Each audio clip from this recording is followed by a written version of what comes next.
Trotsky e os sindicatos. O meu nome é Marcelo Pablito e para os patrões que acharam que tinham acabado com a tradição revolucionária da nossa classe, nós começamos com uma péssima notícia. A nossa classe tá on.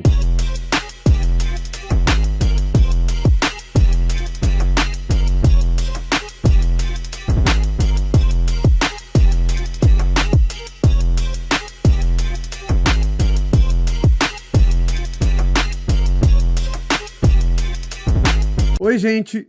Nós dedicamos o nosso programa de hoje a falar um pouco de um grande dirigente revolucionário chamado Leon Trotsky, que junto com Lenin foi um dos principais dirigentes da Revolução Russa de 1917. Trotsky foi perseguido a maior parte da sua vida pela burguesia e pelo governo do seu próprio país e internacionalmente. Há 81 anos, em agosto de 1940, Trotsky foi assassinado por um grande inimigo da classe trabalhadora internacional, que foi responsável pela degeneração e restauração capitalista na União Soviética, o stalinismo. Nesse programa, a gente vai falar um pouco da visão que o Trotsky tinha sobre a atuação dos revolucionários nos sindicatos, mas vocês podem encontrar muito mais sobre esse tema e outras ideias dele nos podcasts, vídeos e textos que a gente fez no Esquerda Diário. Diante de toda a decadência capitalista, que impõe mais fome e miséria para a maioria da humanidade, o Trotsky, assim como Lenin, vinha na classe trabalhadora, que tem um papel estratégico na sociedade,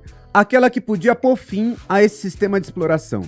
Por isso, eles falavam que a gente precisava se preparar para uma época de crises, guerras e revoluções. Mesmo tendo atravessado o período de horrores capitalistas, com a Primeira Guerra Mundial, a crise de 1929, o Trotsky dizia que era necessário amar a vida com os olhos abertos. E justamente o mais difícil e urgente de se fazer era ter um esforço apaixonado para sacudir todos aqueles que estão entorpecidos pela rotina e fazer com que eles abrissem os olhos para ver aquilo que se aproximava. E isso pra gente é mais atual do que nunca, porque às vezes o trabalhador tá ali com um chicote no lombo, sentindo um ódio profundo das humilhações do patrão, da precarização do trabalho, com cansaço, e olha para a situação do país com o Bolsonaro, o Mourão, o Congresso atacando nossos direitos, arrancando nosso futuro, vê a mídia bombardeando a nossa cabeça o tempo todo e olha para nossa classe e vê ela dividida e desorganizada. Aí muitos trabalhadores pensam com eles próprios: bom, isso aqui é impossível de mudar. E essa ideia vai fazendo com que os trabalhadores percam a dimensão da sua própria força e deixem de acreditar que é possível se organizar e derrotar o capitalismo. O papel dos revolucionários é justamente ajudar a desembaçar a vista desses trabalhadores para que eles vejam que o que eles estão passando não é um caso isolado. Olhar a vida com os olhos abertos é também ver que esse sofrimento não é individual. Pelo contrário, o sofrimento é uma regra no capitalismo, mas que a classe trabalhadora pode confiar nas suas forças e se organizar para acabar com tudo isso. E justamente para pensar a organização da nossa classe é que é importante ver o papel dos sindicatos. Os sindicatos são ferramentas de luta criadas pela própria classe trabalhadora para se enfrentar com a exploração e com a opressão dos capitalistas. Mas justamente para conter, controlar e disciplinar os sindicatos, a burguesia criou uma série de leis dentro da democracia capitalista, como a CLT aqui no Brasil, para poder dizer o que os sindicatos podiam ou não fazer e atrelar os sindicatos ao próprio Estado. E por que isso? O Trotsky encarava que com a decadência capitalista, os patrões iam descarregar cada vez mais a crise nas costas da classe trabalhadora com mais ataques. E por isso, os capitalistas estavam cada vez menos dispostos a admitir que os sindicatos fossem independentes ou neutros, porque eles queriam que as direções sindicais atuassem a favor dos patrões como uma polícia política dentro do movimento operário para conter os trabalhadores e permitir que os ataques fossem implementados. E justamente com a ajuda das direções burocráticas, que ficaram encasteladas vários anos na direção dos sindicatos, que o Trotsky chamava de burocracia sindical, a burguesia foi conseguindo transformar os sindicatos, que deveriam ser ferramentas de luta dos trabalhadores, no seu contrário.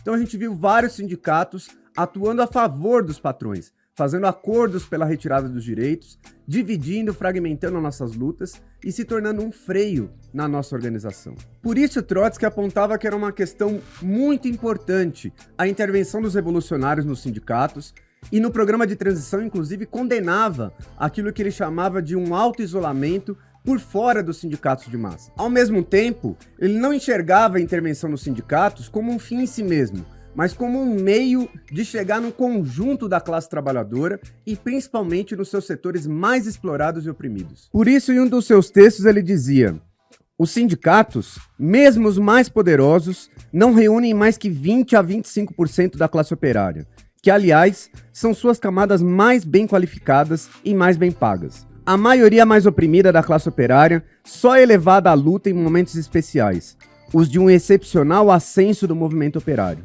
Nesses momentos, é necessário criar organizações ad hoc, específicas, que reúnam toda a massa em luta. Os comitês de greve, os comitês de fábrica e, enfim, os soviets. O Trotsky encarava que a intervenção dos revolucionários nos sindicatos devia ser guiada por dois princípios fundamentais. Um era lutar pela mais ampla democracia operária, e o outro era batalhar pela total independência política dos sindicatos em relação ao Estado burguês. Uma visão como essa ajuda a gente hoje em dia a não cair no discurso do Bolsonaro e da direita, que dizem que os sindicatos não servem para nada e que os trabalhadores não precisam dos sindicatos. Mas ao contrário, que a gente precisa retomar essas ferramentas de luta para as mãos dos trabalhadores, e para isso é necessário expulsar a burocracia sindical das direções dos sindicatos. E aqui entra com ainda mais importância o papel da auto-organização e da democracia operária.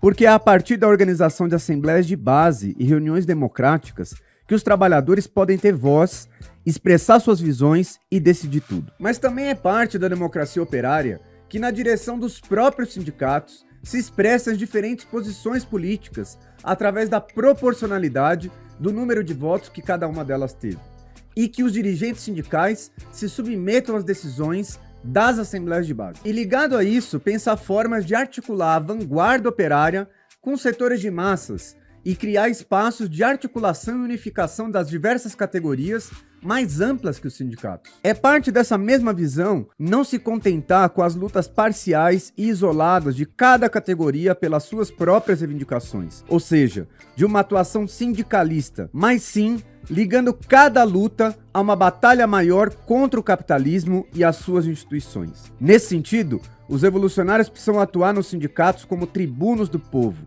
ou seja, são porta-vozes de todas as demandas e reivindicações da população pobre, dos trabalhadores terceirizados, das mulheres, negros, LGBT, indígenas e todos os setores oprimidos. E significa também que, para ter independência do Estado, a gente não pode cair nessa de que os sindicatos não se metem com política. Pelo contrário, eles precisam contrapor a política da burguesia, uma política dos próprios trabalhadores, de independência de classes. E os revolucionários batalham também para que os trabalhadores construam correntes militantes em cada local de trabalho, para que a cada luta a gente não precise começar sempre do zero.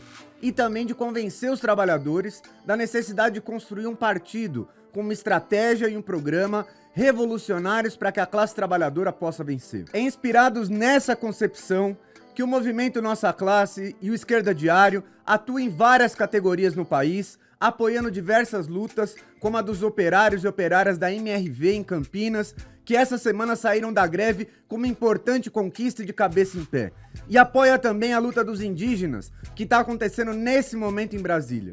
É inspirado nessa concepção que a gente falou várias vezes aqui no programa, que a gente exige das centrais sindicais um plano de lutas para unificar nossa classe a partir da mais ampla frente única operária para derrotar todos os ataques e o governo Bolsonaro e Mourão. E por hoje a gente vai terminando por aqui, e a gente queria lembrar todo mundo de curtir e compartilhar o nosso programa, se inscrever no nosso canal e acompanhar o Esquerda Diário por todas as redes sociais. A gente se vê na semana que vem.